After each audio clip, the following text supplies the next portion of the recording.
Ya baik, sebelumnya perkenalkan nama saya Aditya Febriana dengan NRP 50012210078.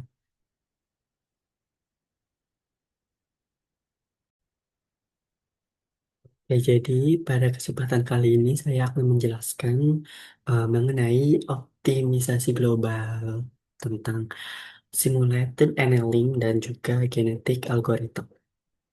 Oke, eh, pada soal nomor satu tugas kali ini yaitu mengenai apa sih keuntungan dan kelebihan dari optimasi global termasuk dengan simulated annealing dan juga genetic algorithm. Jadi ada beberapa keuntungan dan juga kelebihan dari optimasi global ini. Yang pertama itu tidak bergantung pada titik awal. Nah, pada metode lokal seperti gradient descent atau Newton Raphson itu sangat tergantung pada nilai nilai awal yang digunakan. Sebaliknya, apa namanya, pada SA maupun GA ini memulai pencariannya itu dari titik acak dan dirancang untuk tetap mengeksplorasi ruang parameter secara luas, sehingga ada peluang menemukan minimum globalnya itu lebih besar. Selain itu, yang kedua itu, kelebihan kedua itu mampu menyelesaikan fungsi nonlinear dan tidak halus. Nah, optimasi global ini sangat efektif untuk fungsi yang tidak memiliki turunan atau memiliki banyak diskontinuasi, osilasi tajam, atau permukaan solusi yang kasar. Setelah itu, ketahanannya terhadap overfitting, di mana karena strateginya itu mencari pencarian yang luas, metode global cenderung itu lebih toleran terhadap noise dan tidak terlalu cepat melakukan fitting terhadap fluktuasi lokal yang disebabkan oleh gangguan acak.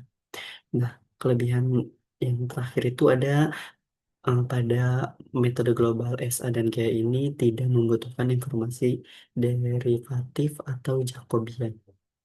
Ya, pada SA dan GA ini hanya membutuhkan fungsi objektif untuk dievaluasi dan tidak perlu menghitung gradien, Jacobian, atau Hessian.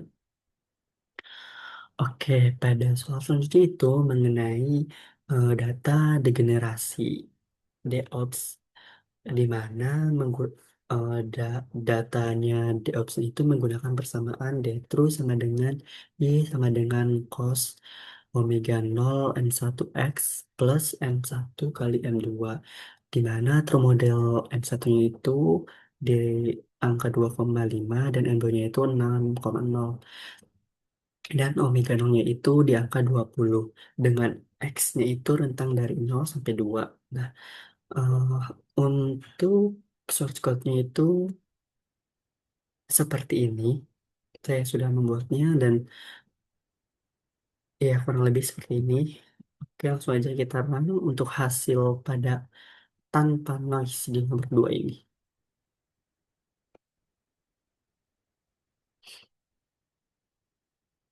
Oke, tunggu sebentar. Oke, di sini terlihat bahwa true model parameternya itu, bentar. True model parameternya itu di angka 2,5 dan 6. Terus untuk GA estimasinya itu M1-nya itu berada di titik 2,552 dan M2-nya itu di 5,866 dengan error sebesar 0,408. Untuk SA-nya sendiri estimasinya M1 itu berada di titik 4,719 dan M2-nya itu berada di 3,872. Oke, untuk penjelasannya sendiri seperti ini, apa namanya? Grafik yang didapatkan tuh yang pertama itu mengenai grafik data apa namanya dasar atau perbandingan, di mana grafik tersebut ini membentuk global sinusoidal yang mengidentifikasi variasi periodik dari komponen kosinus dengan amplitudo sebesar 6 dan nilai rata-rata atau offsetnya itu sebesar 2,5 sesuai dengan soal atau parameter yang sebenarnya. Nah, pola pola gelombang yang rapat ini menegaskan frekuensi tinggi akibat nilai omega-nya itu yang sebesar 20. Nah, grafik ini tuh menjadi dasar pembanding atau ground truth untuk mengevaluasi performa metode optimasi. Nah, grafik selanjutnya ini merupakan grafik hasil GA atau genetik algorithm. Nah, pada di sebelah di sini sebelah kan kiri saya itu merupakan grafik GA conference di mana terlihat bahwa error minimum menurun dan relatif stabil di bawah nilai 2. Nah, bisa terlihat ya nilai 2 setelah generasi ke-10. Nah, pada generasi ke-10 ini sudah mulai kelihatan stabil dan menunjukkan proses eksplorasi yang cukup cepat dalam menentukan solusi optimal. Nah, error rata-rata tetap fluktuatif ini hingga 60 yang mengidentifikasi variasi antar individu dalam populasi. Sementara pada grafik di sebelahnya yaitu grafik parameter evolution itu kurva biru dan merah itu menunjukkan estimasi M1 dan M2. Nah, garis hijau ini data true M1 dan garis hitam putus-putus ini garis true M2. Pada grafik tersebut, nilai konversi dari GA ini yang didapatkan nilai M1-nya itu sebesar 5,074 dan M2-nya itu sebesar 2,942 yang cukup jauh dari nilai sebenarnya yaitu 2,5 dan juga eh, 6 ya tadi. Hal ini menandakan bahwa GA ini menemukan solusi lokal yang cocok dengan data, tetapi dengan parameter berbeda karena fungsi kosinus memiliki sifat periodik. Beberapa kombinasi M1 dan M2 ini bisa menghasilkan bentuk gelombang yang serupa. Meski nilai absolutnya berbeda, error akhir yang diperoleh itu sangat rendah, yaitu sebesar 0,979 yang menandakan bahwa fittingnya itu sudah cukup baik, walaupun hasil M1 dan M2-nya itu cukup jauh dari nilai sebenarnya. Oke, selanjutnya itu mengenai grafik SA atau Simulated Annealing. Nah, pada simulasi annealing ini menunjukkan konfigurasi yang sangat cepat, seperti terlihat pada grafik SA Conversion, di mana errornya itu turun drastis dalam kurang dari 50 iterasi dan stabil mendekati error 1. Sementara pada grafik yang di sebelahnya itu parameter evolution, M1 dan M2 ini langsung menurun. M1 dan M2 ini langsung menurun menuju nilai estimasi yang sama dengan GA, yaitu yang didapat M1-nya itu 5,073 dan juga M2-nya itu di angka 2,948. Hal ini menunjukkan bahwa kedua metode ini cenderung menemukan nilai minimum global atau minimum lokal yang sama dalam ruang parameter yang menghasilkan kesalahan prediksi data yang paling kecil. Nah, untuk grafik terakhir ini ada grafik yang memperlihatkan perbandingan antara GA dan juga SA. Di sini terlihat bahwa GA ini yang berwarna merah dan SA ini garis yang berwarna biru. Oke, di sini merah emang agak tidak kelihatan ya. Nah, dari grafik ini terlihat bahwa kurva merah yang GA, kurva merah yang GA ini dan biru yang pada SA ini itu sangat cocok mengikuti pola gelombang hitam alias data aslinya. Yang hitam ini merupakan true model atau data aslinya. Walaupun ada deviasi kecil di beberapa titik, hal ini menunjukkan bahwa meskipun estimasi parameter numeriknya itu tidak identik dengan model asli, namun keduanya itu tetap mampu merekonstruksi bentuk data dengan presisi dan juga tinggi. Hal ini menegaskan bahwa dalam masalah inversi nonlinear, beberapa kombinasi parameter ini bisa memberikan fitting data yang hampir sama. Fenomena ini dikenal sebagai non-uniqueness dalam solusi inversi. Nah, selanjutnya itu eh, soal nomor 3. Eh, dari jika DOPS yang di nomor 2 yang tadi itu diberikan noise dengan distribusi normal atau mu-nya itu 0 dan juga sigmanya itu di 0,3. Maka yang dihasilkan itu untuk sebentar untuk ininya itu seperti ini apa namanya? Untuk menggunakan noise source code-nya itu seperti ini. Di sini ada standar deviasinya ini di 0,3 sesuai dengan soal. Nah, ketika di aduh mana tadi? Nah, ketika di run itu menghasilkan grafik seperti ini, di mana grafik yang pertama muncul ini menunjukkan perbandingan antara data sintetik tanpa noise yang garis hitam dan juga yang bulat-bulat ini merupakan eh, penambahan noise-nya. Oke. Selanjutnya itu ada grafik GA yang seperti sebelumnya convergence terlihat bahwa rata-rata error ini cenderung konstan dan fluktuatif di sekitar angka 4. Ya kan?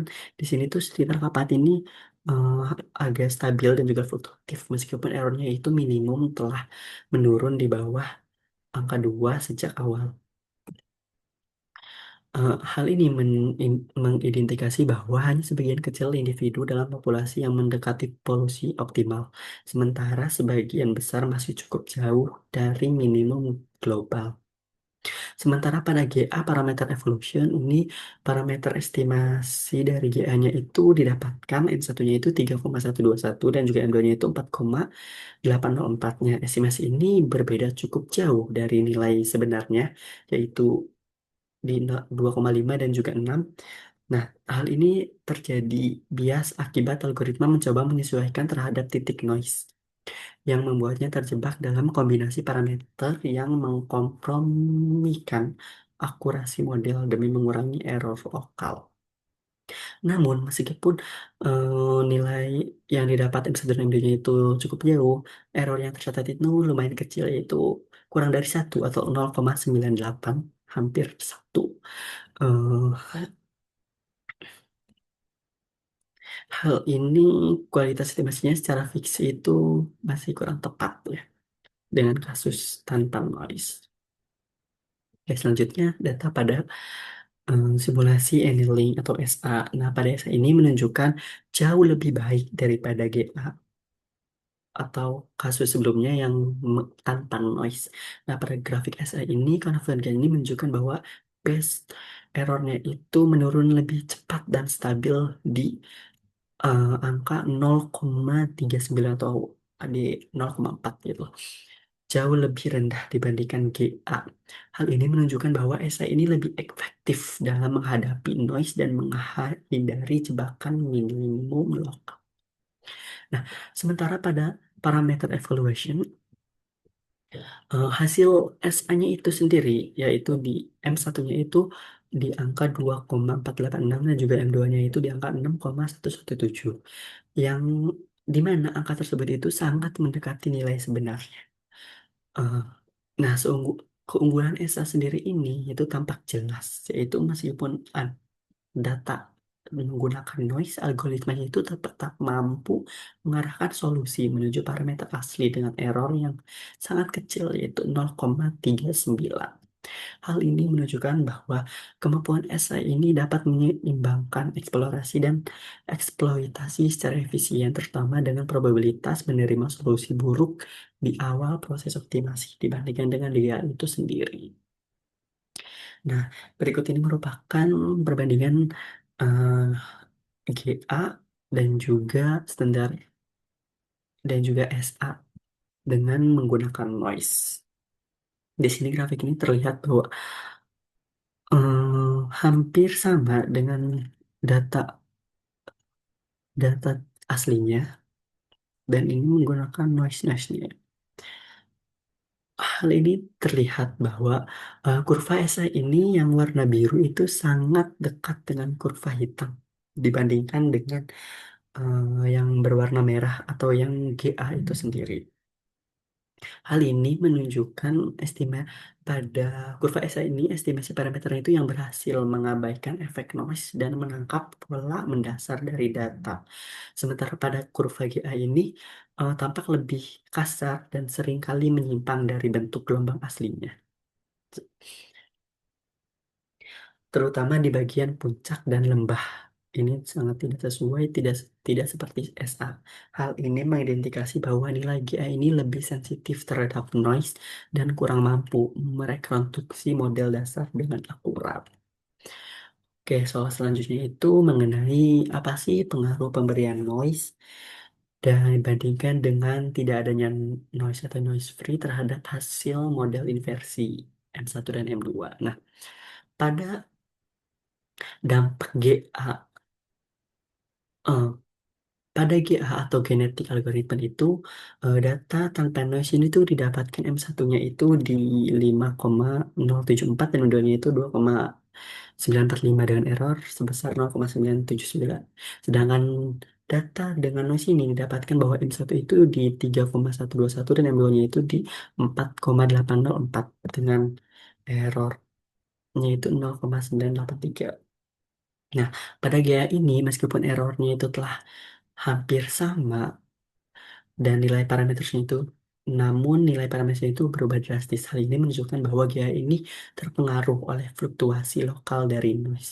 Nah, algoritma ini cenderung mencari solusi yang secara statistik meminimalkan error, tetapi tidak selalu mempertahankan hubungan fisis atau bentuk parameter yang sebenarnya. Dengan kata lain, GA ini menjadi kurang andal dalam menjaga konsistensi model ketika noise-nya itu ditambahkan. Nah, sementara dampaknya terhadap SA sendiri itu lumayan cukup bagus, di mana pada data noise tanpa noise free atau tanpa noise itu didapatkan M1 dan M2-nya itu sebesar 5,073 dan 2,948 dengan errornya itu di 0,977. Sementara pada data yang memiliki noise itu, SA-nya itu didapatkan M1 dan M2-nya itu 2,486 dan juga 6,117 dengan error itu sebesar 0,393. Nah, pada essay ini, anehnya hasil estimasi essay ini menjadi lebih dekat dengan nilai sebenarnya saat dat saat noise itu diberikan. Hal ini menunjukkan bahwa essay ini lebih stabil dan robust dalam menghadapi noise. Salah satu alasannya adalah kemampuan algoritma ini untuk keluar dari solusi lokal melalui mekanisme achievement probabilitas yang menurun secara gradual, sehingga mampu mengabaikan fluktuasi kecil dan tetap fokus pada pola besar dalam data. Nah, jadi untuk pengaruhnya tersendiri itu dan juga yang lebih baik yang mana itu saya rekomendasikan menggunakan simulated annealing karena eh, dia mampu mengkontrol walaupun ada noise gitu, malah lebih baik ketika ada noise-nya itu sendiri. Oke, baik. Sekian penjelasan mengenai jawaban yang dan juga shortcut mengenai global estimation mengenai GA dan juga SA. Kurang lebihnya saya mohon maaf. Wabillahi taufiq wal hidayah. Wassalamualaikum warahmatullahi wabarakatuh. Terima kasih.